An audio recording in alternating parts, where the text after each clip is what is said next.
A summit you attended yesterday in Syracuse, New York, the Mayor's Summit on Municipal Finance. Tell us a little bit about the summit, how it went, and some of the issues that were discussed. That was a critically important summit. It really was. You know, one of the things that that happened to me when I became mayor was the realization that we not only have short-term deficits, but that we have long-term deficits that are going to be very difficult for the taxpayers of the city if it's left just to them to fill in the next 4 to 5 years, and that we were going to have to be very creative moving forward, that we were going to have to make cuts, that we were going to have to find ways to spur on economic development so that we could increase our tax base.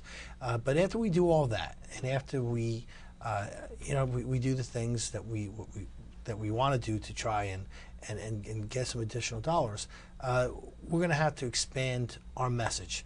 And yesterday's meeting was about that. It was about sitting down with all the other big mayors, all from across New York State, the mayors of Rochester, and Syracuse, and Yonkers, the mayor of Buffalo, who couldn't be there. But what our discussion was how are your books? Where are you? Are you facing the same type of issues that we're facing? And you know what? They are. What I said on January 1st when I became mayor, I said that if America doesn't start to pay attention to the urban centers, to the cities, that you're going to see a systematic failure of those cities all across America. And since then, now, there were no cities, not one had actually gone bankrupt. And since then, 3 have gone bankrupt.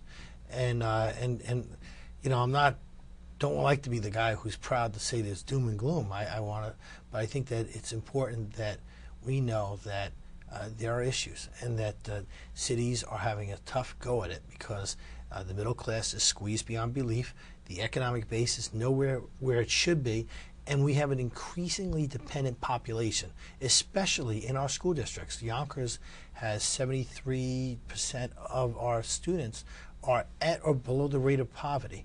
And again, these are burdens that the taxpayers of the city, financial burdens that the taxpayers of this city have to take on each and every year, and it's getting very, very tough, especially in terms of the economics, where people are not making the money they used to make, they're not having the salaries they used to have, and so we're required to be more creative.